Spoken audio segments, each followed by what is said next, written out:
অনেক মানুষ আমরা দেশে বিদেশে লক্ষ্য করি যারা অনেক সময় অনেক সম্পদের মালিক, যারা অনেক সময় অনেক বিরাট অবস্থানের মালিক, যেমন বিশেষ করে প্রবাসও যারা থাকেন, মিডিল ইস্টও কিছু মানুষ আছেন থাকেন যারা বিশেষ সম্পদ আছে, বিশেষ উপার্জন আছে, ব্যাংক ব্যালেন্স আছে, এমনকি লন্ডন, আমেরিকা, কানাডা, বিভিন্ন ইউরোপ কান্ট্রিতে অনেক মানুষ আছে যারা বিরাট বিরাট সম্পদ আছে, ব্যাংক ব্যালেন্স আছে, বিভিন্ন ধরনের তারার আসবাবপত্র আছে, কিন্তু দেখা যায় হজ করার বেলায় দেখা যায় তারা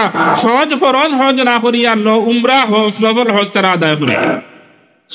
অনেক সময় আমরা লক্ষ্য করছি কথা যে অনেক লন্ডনের, ইউরোপ, আমেরিকার মানুষ যারা সেখানে অনেক অর্থে উপার্জন করে, তারার সম্পদ আছে, তারা বড় হজ করতে পারবো,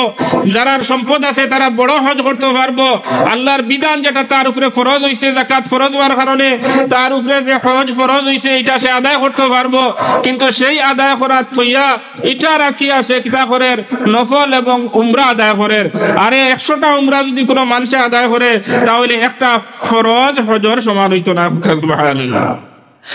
2 রাকাত ফরজ নামাজ ফজরের যদি কোনো মানুষে ছাড়ি দেয় আর বাদে 100 রাকাত নফল নামাজ পড়ে, সুন্নত নামাজ পড়ে, তাহলে 100 রাকাত সুন্নত নামাজে 2 রাকাত ফরজ নামাজের সমতুল্য হইতো না,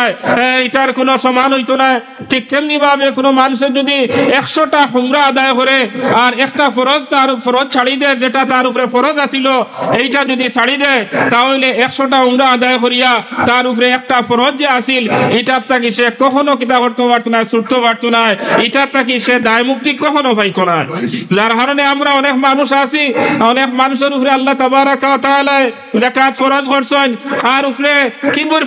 কি বা কোন সম্পদ আছে এটা প্রত্যেক মানুষে তার নিজ নিজ অবস্থান থেকে হইতে পারবো তার কাছে কিতা আছে। হয়তো একজনের সম্পদ আছে আরেকজনে জানে না, আরেকজনের ব্যাংক ব্যালেন্স আছে আরেকজনে জানে না, আরেকজনের বিরাট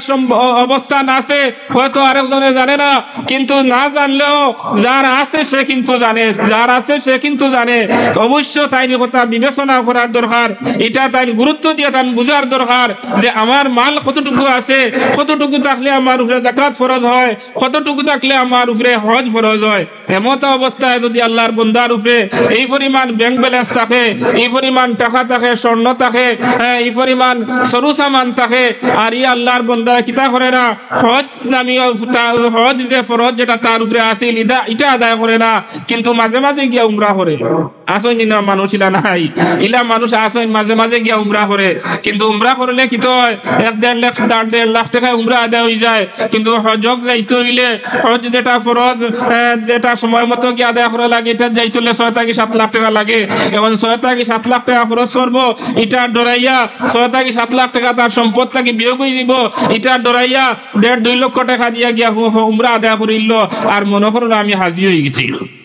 মনে করেন আমি কিতা হয়ে গেছি, আমি হাজি হয়ে গেছি, আমার হজ করে লাইছি, আমার হজ হয়ে গেছে। না না, কখনো হজ আদায় হয়েছে না। যদি ফরজ হইয়া থাকে তাহলে কখনো তোমার কিতা হয়েছে না, ফরজ আদায় হয়েছে না। হ্যাঁ, যদি কোনো মানুষের উপরে হজ ফরজ থাকে আর সেই ফরজটা পয়লা সে আদায় করে, আর এর বাদে প্রতি বৎসর হোক আর প্রতি মাস হোক গিয়া উমরা আদায় করে, তাহলে তার উমরা আদায় হইব, এই উমরার সব সে পাইব, এটার থাকি তার কোনো অসুবিধা হইতো না। ঠিক তেমনি ভাবে কোনো মানুষের উপরে হজ ফরজ নাই, কিন্তু উমরা করার মতো সামর্থ্য আছে, উমরা করতে পারবো, তার মনের মাঝে ই আবেগ আছে যে আমি যাই 1.5 লক্ষ টাকা হইলে 2 লক্ষ টাকা হইলে আমি আল্লাহর ঘর তওয়াফ করতাম পারবো, নবী মুহাম্মদ রাসূলুল্লাহ সাল্লাল্লাহু আলাইহি ওয়াসাল্লামের জিয়ারত আমি করতাম পারবো,